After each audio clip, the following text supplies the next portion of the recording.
Why don't we see ghosts, sea monsters, supernatural creatures nearly as much as we used to? A lot of people talk about its modern day technology, okay?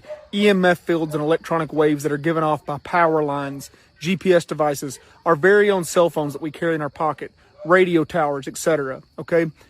Imagine this, hundreds of years ago, people talked about spirits and ghosts and specters as part of everyday life, okay?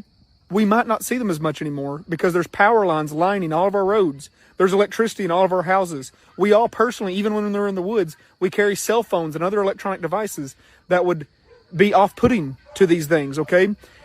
If you want to see real-life examples of this, the best way to deter a shark is to put a magnet in your swimsuit, okay? Because the electromagnetic fields mess with its navigational system, okay, and its head. We know this is the fact for birds. When they put up new radio towers in certain areas, we'll see birds' migration patterns get messed up, or them all crash into the side of a building. You know, whales, dolphins, etc. use this. So imagine a giant sea creature using this. You see these old paintings of sea creatures destroying boats and damaging ships. But that was when they were made out of wood and they had nothing given off. Now, every boat, even a small boat, has, gasoline engines and electric, GPSs and, all these different gears and mechanisms and fuses. Plus, you on the boat have radios and cell phones. There's a lot of stuff that would be off-putting, okay? One of the hardest reasons why it is to find some whales sometimes is because the sonar that we send will actually drive them away. It's probably the same thing for these big creatures. Going to ghosts and stuff. Native American tribes used to talk about how, where they had settled, their spirit guardians would come through the same trail every so often, and they would have these festivals and celebrations for it. And then the government would come in and put a row of power lines, and then boom, it all stopped. They never see them anymore. They never see them on that path. This is what's led to what's called containment theory, where they think that we might have set up the national parks where we did on purpose as maybe a part of agreement if there's cryptid creatures out there such as werewolves or vampires, to give them a hunting area where they can be undisturbed by all the electronic pulses in the air. That's why they're not allowed to build certain things out there. It's actually a really cool theory if you want to look into it. Because, technically everywhere should have been a national park. So why do they section off certain areas? A lot of people say it's landmarks and things. There's a lot of national parks or state parks with no really big landmarks or features of any kind. People talk about portals being in these national parks and state parks. Portals might have been a natural occurring thing everywhere, but they can't manifest around areas where there's power lines. If you watch ghost hunting shows, the first thing they do is turn off all the electronics in order to try to see the ghost, okay? So there might be something to that of, trying to power everything down. I think there's a reason why you hear about Appalachia and all these places having more ghost experiences than anywhere else, and it's because they have the least amount of electronics. You talk about all these different crazy cryptid creature stories you hear about in these third world countries. Guess what they have the least of? Electronics and cell phones and radios and all this other, stuff that would be a mega deterrent. All right. A lot of people say, well, what about Bigfoot and things like that? There's tons of land creatures and mammals that can see electronic fields and magnetic waves. Foxes, for example, are one of the only creatures that hunt using magnetic pulses.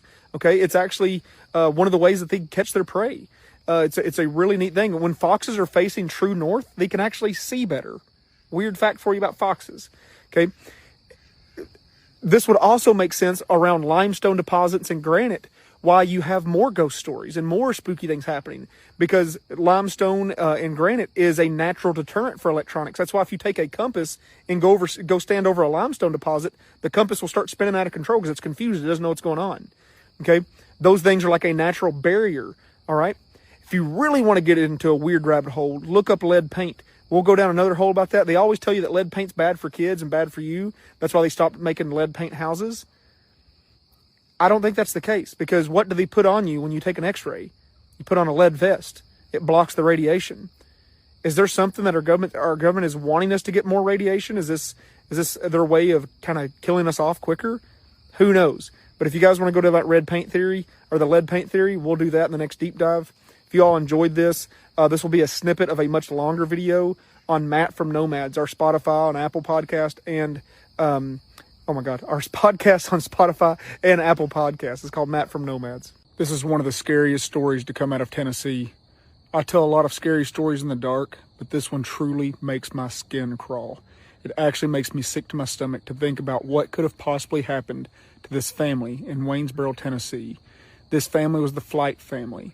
They were a small family of 4 that lived on a nice rural farm. Now, this farm, they had cows, chickens, pigs, your essential stuff. It's a husband, wife, a son, and a 1-year-old baby. Their neighbor had actually asked them to slaughter a pig for him. The neighbor had paid them to do so, and the day came for him to pick up his pig, and he never heard from his neighbors. So Mr. Lomax, the neighbor who had paid for the hog to be slaughtered, walked over to their farm. It was actually a pretty good walk for him, but he made it over there, and when he got there, he found the front door wide open. He peeked in, and he yelled for the family.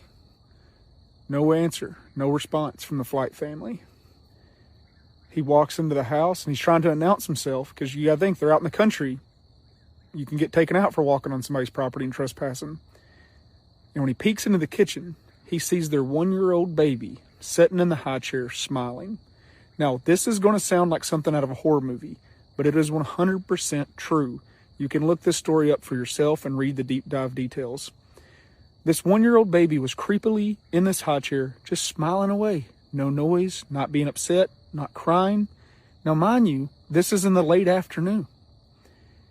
Mr. Lomax looks around, and he yells again for the family. Surely they must be nearby. They're not. The dinner table was completely made. All the plates were out. Everything was in order. It looked like they were about to sit down for a nice family dinner. All their belongings were there. Nothing seemed out of the ordinary, except for the fact they weren't there. Except for the 1-year-old baby. Mr. Lomax picked the baby up. He walked back to his house, and then he had to go actually into town, because this is before cell phones. He had to go into town and contact the police. The police came back, and despite their greatest efforts, to this day, the Flight family has never been found.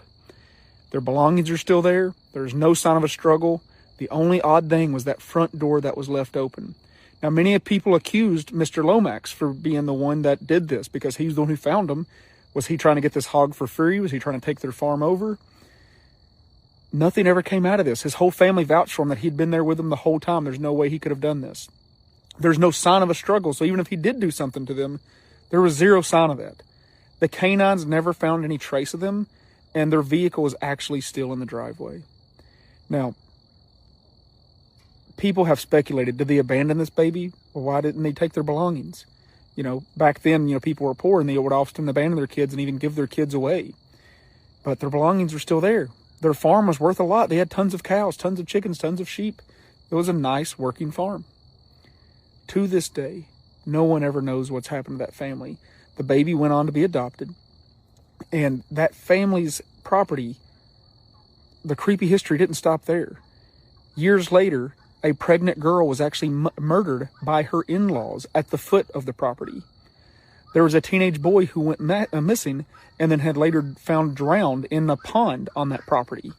This property has still to this day sat vacant. It has been bought by another family, but they have not built anything on it, and they don't seem to be using it. This story has sparked so much debate in Tennessee of what could have happened to them. Did they go live a life somewhere else? Were they somewhere buried on the property?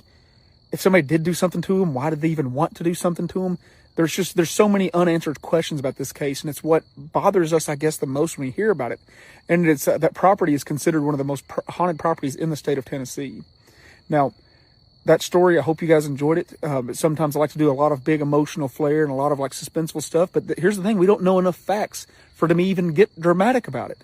The fact is, we have a million unanswered questions. And that baby is too young to remember anything. So even the baby, as it got older, couldn't tell us anything about the case. If you guys like creepy stories like this, follow our podcast. It's called Matt from Nomads. We do all kinds of creepy stuff, paranormal, conspiracies, true crime, kind of all over the board. And I think this is the perfect example of a case that falls right in between true crime and supernatural and paranormal, because you can't say what it is that happened. But we do know that area is riddled with some crazy folklore. Once again, guys, it's Matt from Nomads. You can find it on Spotify and Apple Podcasts. Love to see you over there. The link is in the comments if you want to go follow us. David postmated chainsaws, shovels, and rolls of plastic to his house from Home Depot. He had a delivery man pick those items up and bring them to his house to do what he did to Celeste. Okay, that's what we're finding out in court today. Chainsaws, shovels, and plastic. What delivery man didn't pick up these items and go, I think he's doing it. I think he's taking somebody out. Now, David was smart, though. He used a fake name but still had it delivered to his home address. What an idiot, okay? Now, unfortunately, we are finding out what happened to Celeste, the 13-year-old girl that he did this to, okay? He did remove her finger because it had the tattoo of his name, David, on it. He did dismember her. I guess that was a big key detail that they have all hidden until now. And what I think's messed up is I think he broke the first chainsaw because he ordered a second chainsaw. So I really do think that being a city boy, he didn't know how to use a chainsaw and he broke it, which makes this case so much more weird and strange and obscure and just morbid that he tried to go through it the first time and then had to order chainsaw number 2. Okay. I just can't imagine. Anyhow, we do know her cause of death was from a knife. He removed the finger. They still have not recovered the finger or found it. And it's looking like it's a wrap, and he's going to be the first person in over 20 years to receive the death penalty in California because he keeps saying not guilty. He is not wanting to play ball or give any details. A lot of people are saying that he's doing this on purpose just so he can like add to his infamy. I mean, if he's going to go down, might as well just go down like crazy. A lot of people are saying that he must have wanted to get caught because he literally had a song about what he did. And if you watch the animated music video to it, very strange. I mean, it said exactly what he did and showed what he did, essentially. I'm guessing we're going to learn more, but I mean, it's very obvious it's going to be a wrap. Last thing is people keep saying, where was her parents? Where were her parents and all this? Guys, she snuck out of her parents' house. She had been caught 2 years previous when she was 11 doing the same thing. 2 years later, she snuck out. The neighbors' surveillance cameras, like their Ring doorbell cameras or whatever, caught her sneaking out of her window. She runs down the road and she does get into an Uber that he ordered for her. Once again, under a fake account, but sent her right to his house. And they believe that is when, immediately she was deceased, even though she wasn't found for a long time later. A lot of people are asking, why was she still in the trunk of his car? I mean, she's sat in the trunk of his car for an estimated 6 months. And this is where it's going to be messed up because I don't think he knew what to do next. He bought the shovel. He didn't bury her, okay? He tried to report the car stolen from what I'm understanding. So, I mean, maybe he was going to try to pretend that somebody stole the car and they killed her. Like, really, somebody stole your car and they just happened to take out your girlfriend? No, I don't think so. And there is pretty much no denying now that they were dating. They have tons of messages, tons of phone calls. A lot of people have came forward seeing them together, having pictures of them together. And apparently he would lie about her age at these parties. Say she was 19. When obviously, I mean, she looks like a 12 and 13-year-old kid you would imagine them to look. She did not look old for her age.